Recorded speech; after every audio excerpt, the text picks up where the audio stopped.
Okay, you know that we need to separate the horizontal transformation and the vertical transformation. Okay, so this is vertical, this is horizontal.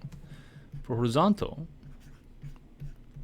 everything happens in the opposite way from the way it's written. So it's times by half first, subtracted by pi over 6. So we actually have to add pi over 6. And then, instead of times by half, we times it by 2. The inverse operation of timesing it by half. Y, it just gets multiplied by half, okay, negative half. So cosine curve, normally, if when x is 0, y is 1, let's put that in here, and we get pi over 3 and negative half. Okay, so this one here, at pi over 3.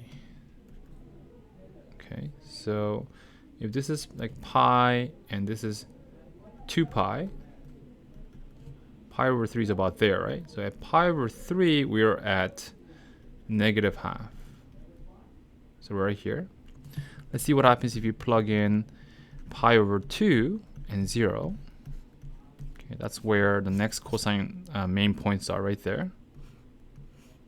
I'm plugging that point in, and we get, if you plug in pi over 2, you get 2 times pi over 2 plus pi over 6. Right, so you get 2, 3, 4 pi over 6. So you get 4 pi over 3. Okay, so 4 pi over 3. So that's exactly pi over 3 more than pi. So there, and then when it's 0, it's 0. So it's 4 pi over 3 and 0. Okay. So this is the quarter of our graph. Okay, so this half, what it does is it actually stretches the period to 4 pi. So our period is, instead of being the quarter period being pi over 2, now it's pi. So if you, this is 4 pi over 3. If you add another pi, that's 7 pi over 3. Okay, so that's where it's going to be positive half.